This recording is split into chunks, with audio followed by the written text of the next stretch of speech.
Si Mama Apple ay binigyan mo ng magandang araw ngayon. Andiyan ang kanyang mga apo sa doon. Ang kanyang mga pamangkin na sila Ethan. Lahat po sila. Kung hindi ko marami sila, baka hindi kumagang si Baby. Andiyan ang iyong anak na nagmamahal na si Ninyang at si Jane at saka ang kanyang boging na dawa. Yan lang po. Maraming salamat. Okay. Hindi po na ikaw ay walang sakit, walang nasama ka, kapiling mo kami sa inyo pag-masagay pag-ano dito. Kami kasamahan ko, nagdadalangin sa aking Panginoon, dalawa ikaw ay bigyan ka ng mahabang panahon, baka mamaya mauna pa sa inyo.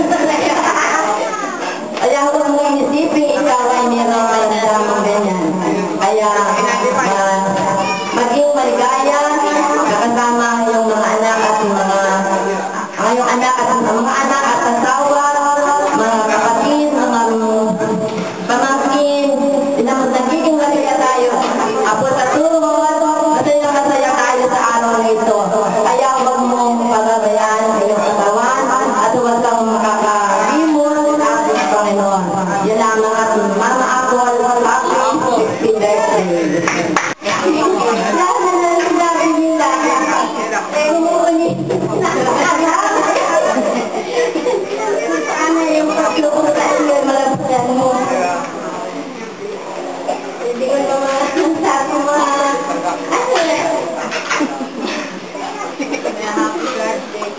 Birthday na lang.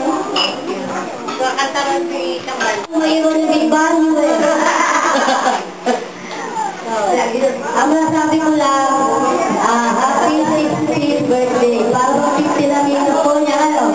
Kasi, 60 na pala eh, hindi naman mo ka 60. Baby, parang tumok eh. Hindi na tinutubuan.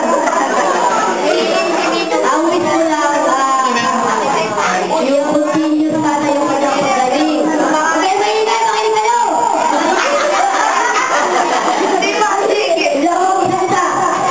Ang wish ko lang ay yung continuous sa pagaling niya. Kasi nga, sabi nga ay, with God, all things are possible. Kaya alam natin na gagaling ang ating Mama Apple. Kasi ay, maray siyang yung sisipina ng mga pamangkin. Dibili lahat. Kaya dapat siyang gumaling at lumakas. Sana, kaya pala last December, wala tayong reunion. Ito pala yung ating, ito pala yung mangyayaring gagawin natin. Kaya pala maraming. Kaya napapasalamat ako, lahat ay nakatuloy. At lahat ay naging masaya. Yun lamang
nakulay ako. Yun, yung pinakamasakit. Pero, kasi yung pamilya natin nandyan. Pero, wala nang